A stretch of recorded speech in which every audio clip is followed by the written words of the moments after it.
மா happy retirement டே. Retire ஆகிட்டீங்க, 60 வயசாச்சு. So ஆனால் இன்னும் இளமையாக தான் இருக்கீங்க. எப்படியும் கஷ்டப்பட்டு எங்கள் 4 பேர்த்தையும் ஒரு நல்ல நிலைமை கொண்டு வந்துட்டீங்க. நான் இன்றைக்கும் சொல்கிறது தான்மா, நீங்கள் இல்லைன்னா நாங்கள் இல்லை. நாங்கள் இந்த நிலைமையில் இந்த நல்ல வாழ்க்கையில் இருக்கிறது எல்லாமே உங்களால் தான். இந்த வீடு காடி எல்லாம் நாங்கள் வாங்குறது எல்லாம் உங்கள் உழைப்பால் தான். நீங்களும் அப்பாவும் இல்லைன்னா எங்களுக்கு இந்த வாழ்க்கை இல்லை. எங்களை கஷ்டப்பட்டு வளர்த்துருக்கீங்க. எப்படி கஷ்டப்பட்டீங்கன்னு எங்களுக்கு தான் தெரியும். என்ன செஞ்சாவது எங்களுக்கு சாப்பாடு கொடுத்துருவீங்க, ஏதாவது செஞ்சாவது எங்களுக்கு இருக்கிறது. உங்களுக்கு துணி இல்லாட்டினாலும் எங்களுக்கு தீபாவளி சட்டை வாங்கி கொடுத்துருக்கீங்க. அதெல்லாம் நாங்கள் எப்படி அந்த கடனை செலுத்த போகிறோம் தெரியல. இன்னும் சொல்லப்போனால் நீங்கள் எங்களுக்கு கிடைச்சது ஒரு வரம். நாங்கள் கிடைச்சது வரோம் இல்லை, நீங்கள் எங்களுக்கு கிடைச்சது தான் ஒரு வரம். அதனால இப்போ இந்த 60 வயசு உங்களோட பர்த்டேவும் நீங்கள் சந்தோஷமாக கொண்டாடணும். ஸோ அதனால தான் இந்த சர்ப்ரைஸ் உங்களுக்கு நாங்கள் செஞ்சுருக்கோம். சந்தோஷமாக ஏற்றுக்குவீங்கன்னு நினைக்கிறேன். எங்கள் 4 பேர்த்துல நான் தான் ஆக குறவாக இருந்திருக்கேன் அவங்க கூட. ஏன்னா 12 வயசுலேயே நான் வெளியாயிட்டேன். மற்றவங்களாச்சும் கூட ஸ்கூல் படிச்சுட்டு அங்கேயே இருந்தானுங்க. ஸோ எனக்கு தான் தெரியும் அம்மா கூட இல்லையே அப்படின்ட்டு. அதனால தான் எல்லா லீவுக்கும் உங்கள் கூட ஓடி வந்துடுவேன். அப்பயும் சில டைம் கடுப்பேற்றுற மாதிரி தான் செய்வேன் தெரியும். இருந்தாலும் நான் சண்டை போடுறதுக்கு யாருமே இல்லையே. ஓகேவாம்மா? ஸோ தேங்க்யூம்மா, எல்லாத்துக்குமே தேங்க்யூ. சந்தோஷமாக இருக்கணும் நீங்கள். ஓகேவா? நீங்களும் ரொம்ப நாள் ஆச்சு ரிட்டையர் பண்ணி. ஆனால் இருந்தாலும் இப்போ தான் எங்களுக்கு வாய்ப்பு கிடச்சி எல்லாருக்கும் சேர்ந்து சேர்த்துக்கு. நீங்கள் இது வரைக்கும் செஞ்சதுக்கு ரொம்ப தேங்க்ஸ்ப்பா. எல்லாரோட அப்பாவும் ரொம்ப ஸ்ட்ரிக்டாக இருப்பாங்க. எங்கள் அப்பா ஜாலியாக இருப்பார், ரொம்ப ஸ்ட்ரிக்டாகவும் இல்லை. ஸோ அதனாலேயே எனக்கு தெரிஞ்சு நாங்களாம் கொஞ்சம் தைரியமாக இருப்போம். அப்பா ஸ்ட்ரிக்டாக இல்லைன்னு சொல்லிட்டு நாங்களே எல்லா விஷயத்தையும் கற்றுக்குவோம். ஆனால் எப்போதுமே எங்களை பாதுகாக்கிறது அப்பா தான். ஓகேப்பா? ஸோ இந்த நாள் உங்களுக்கு இனிய நாளாக இருக்கும்னு நினைக்கிறேன். தேங்க்யூ. ஹாய்மா. ஹாய்ப்பா. நம்ம 4 பேர் சேர்ந்து ஒரு 2 பேத்துக்கும் ஒரு சர்ப்ரைஸ் வீடியோ செய்ய போகிறோம். அம்மாவோட ஃபேர்வெலுக்கு. இதுக்கு மேலே நீங்கள் 2 பேரும் டெய்லி அடிச்சுக்கலாம், டெய்லி கொஞ்சிக்கலாம், டைம் பார்க்காம. அப்புறமா 60 வயசு ஆச்சுன்னு உங்களையும் வேலை இடத்துல வீட்டுக்கு போக சொல்லிட்டாங்க. இருந்தாலும் உங்களுக்கு வயசாகுமா? உங்களுக்கு உங்களோட பலம் வேற லெவல். உங்களோட பலத்தை அப்பார்த்து வைக்கணும். டெய்லி அடி வாங்குற பார்க்க. அப்புறம்ப்பா நீங்களும் சும்மா இல்லை, நீங்களும் அம்மாவுக்கு கரெக்டான லெவலில் தான் சண்டை செய்வீங்க. எங்களுக்கு எல்லாத்துக்கும் தெரியும். இதுக்கு மேலே நாங்கள் 4 பேர் என்ன எதிர்பார்க்குறோன்னா, நீங்கள் 2 பேரும் சண்டையை குறைச்சிட்டு இன்னும் ஒற்றுமையாக வாழ பாருங்களேன். ரொம்ப சண்டைப்படாதீங்க. சண்டையை குறைச்சிட்டு அன்போடு வாழ பாருங்களேன். அப்புறமா நீங்கள் உங்கள் வாழ்க்கையில் என்ன சாதிக்கணும்னு நினச்சிட்டீங்களோ அது எல்லாத்தையும் சாதிச்சிட்டீங்க போல. உங்கள் சாதிக்கு கண்டிப்பாக ஒரு வீடை வாங்கணும். 2 வீடாக வாங்கிட்டீங்க. இதையும் எல்லாத்தையும் கரெக்டாக வளர்க்கணும். 4 பேர்த்தையும் கரெக்டாக வளர்த்தீங்க, எந்த ஒரு குறையும் இல்லாமல். ஸோ ஒன்று என்னதுன்னா, யாரையும் நம்பி நம்ம வாழக்கூடாது. நம்மளை நம்பி வாழணுன்ட்டு நீங்கள் உண்மையிலேயே ப்ரூவ் பண்ணிட்டீங்கம்மா. நாங்கள் 4 பேர் உண்மையிலே கொடுத்து வச்சிருக்கணும். உங்களை மாதிரியும் அப்பா மாதிரியும் உங்களுக்கு கிடைச்ச அம்மா அப்பா மாதிரி யாருக்கும் கிடைக்காது. சின்ன வயசில் அம்மா பயங்கரமாக அடிச்சிருக்காங்க. அப்பா கை வச்சதே இல்லை. இப்போ வளர்ந்ததுமே அம்மா மேலே பயம் இல்லாமல் போச்சு. அப்பா மேலே ஒன்றும் பயம் இருக்குது. கடிலாம் எங்களுக்கு தெரியுமா? எல்லாமே ஒரு அர்த்தத்தோடு தான் அடிச்சிருக்கீங்க. அர்த்தத்தோடு அடிச்சிருக்கீங்க நிறையா வாட்டி. நான் அர்த்தத்தோடு அடிச்சது தான் கூட. அது வழியாக தான் நாங்களும் நிறையா கற்றுக்கிட்டோம். எது செய்யணும், எது செய்யக்கூடாதுன்ட்டு. அப்புறம் எங்களுக்கும் நிறையா ஃப்ரீடம்லாம் கொடுத்துருக்கீங்க. ஒன்று கரெக்டாக யூஸ் பண்ணியிருக்கோம், ஒன்று தவறான வழியில் போயிருக்கு. இப்பயும் நீங்கள் எங்கள் மேலே ஒரு நம்பிக்கை விடாமல் எங்களை நம்பிக்கை வச்சுட்டு வாழ்ந்துக்கிட்டு இருக்கீங்க. அப்பா உங்களால தான் எங்கள் எல்லாத்துக்கும் இவ்வளோ தைரியம் வருது. நீங்கள் இருக்கிற தைரியம் தான் சின்ன வயசுலேருந்து.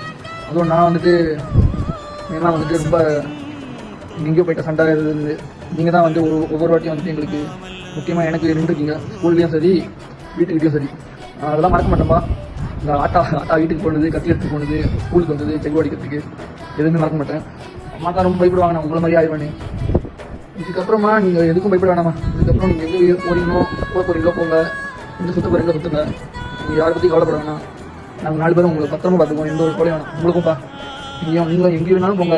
யாருக்கும் பயப்பட தேவையில்லை, எந்த செலவுக்கும் பயப்பட தேவையில்லை. நாங்கள் 4 பேரும் நல்லா பார்த்துக்குவோம். அப்புறம் நீங்கள் 2 பேரும் 4 பேர் மேலே வச்ச நம்பிக்கை நாங்கள் காப்பாற்றிருக்கோம்னு நினைக்கிறேன்.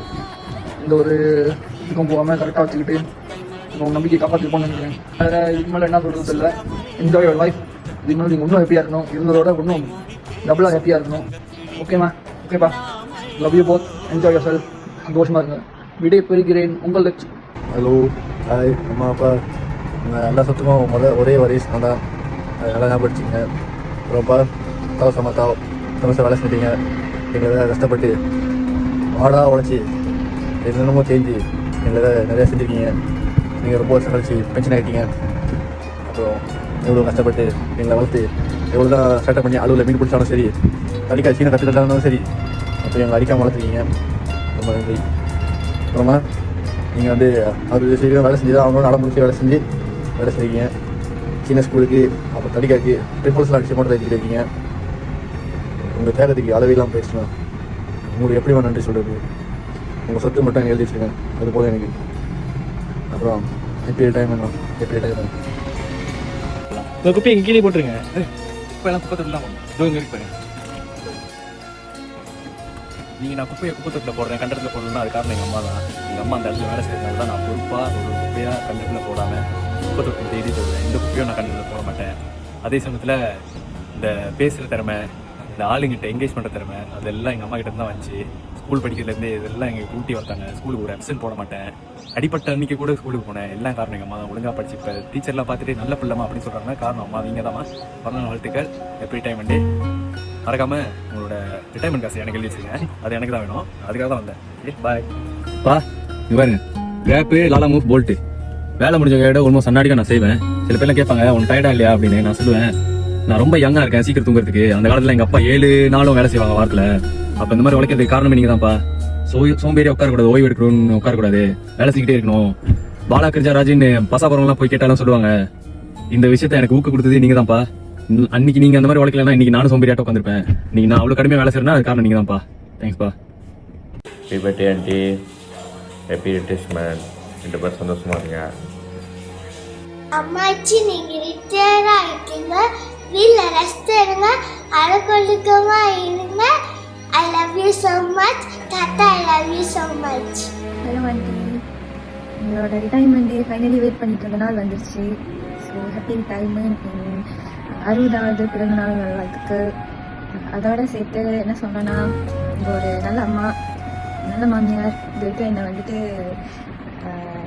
வச்செல்லாம் பண்ணதில்லை. ஸோ ஐம் ஸோ ஹாப்பி இப்படி ஒரு ஃபேமிலியில் வந்துட்டு மருமகளாக இருந்ததுக்கு. அப்புறம் அங்கிளும் சரி, 2 பேருமே என்னை நல்லா பார்த்துக்குவீங்க. வேறு என்ன சொல்லணும்னா, இந்த ரிட்டைர்மெண்ட் பீரியட் அப்போது 2 பேருமே வந்துட்டு ஒன்றா இருக்க போகிறீங்க. ஸோ 2 பேருமே கொஞ்சமாக சண்டை போட்டு அப்புறமா நல்லா கூடி வெளியெல்லாம் போயிட்டு என்ஜாய் பண்ணுங்கள் உங்கள் டேவை. ரொம்ப போர் அடிச்சிச்சுன்னா உங்களுக்கு 4 நாள் பீரியட் இருக்கீங்க. ஸோ எங்கே வேணாலும் நீங்கள் போயிட்டு வரலாம். ஸோ அப்போ ரொம்ப போர் அடிச்சுன்னா நீங்கள் பின்னிங் போவாங்க, நான் உங்களை பார்த்துக்கிறேன். வேறு என்ன சொல்லணும், உங்களுக்கு என்ன பிடிச்சிருக்க செய்யுங்க ஆண்டி. இதுக்கப்புறம் உங்களுக்கு வந்துட்டு டிஸ்டர்ப் பண்ணுறதுக்கு யாருமே இல்லை. அதோட நான் என்ன சொன்னேன்னா, you are very bold lady, I really respect you. அவ்வளோதான். Hi aunty, happy birthday. அப்புறம் ஹாப்பி ரிட்டைர்மெண்ட். வழக்கம் போல காலையில் சீக்கிரம் அலாம் வச்சு எழுந்திரிச்சு மோட்டர் ஸ்டார்ட் பண்ணிட்டு பஞ்ச் பண்ணாமல் போயிடாதீங்க. நீங்கள் ரிட்டையர் ஆகிட்டீங்க, ஞாபகம் வச்சுக்கோங்க. அலாம் அடிக்கிறப்பயே எனக்கு கீழே ஒரு நோட்ஸ் போட்டுக்கோங்க, நான் ரிட்டையர் ஆகிட்டேன் அப்படின்னு. அப்புறம் தேங்க்ஸ் ஆண்டி, நீங்கள் வந்து நாங்கள் இருக்கிறப்பலாம் இப்போ இருக்கிறப்பலாம் வந்து சமைச்சு கொடுத்து வீட்டு சாப்பாடு கிடச்சிச்சு எனக்கு உங்கள் புண்ணியத்தில். அதுக்கு ரொம்ப நன்றி. அன்றைக்கி கூட வர்றப்ப எனக்கு வந்து ரொட்டிலாம் போட்டு உங்களை வந்து பார்த்தாலே எனக்கு வந்து வயிறு ஃபுல்லாகும்.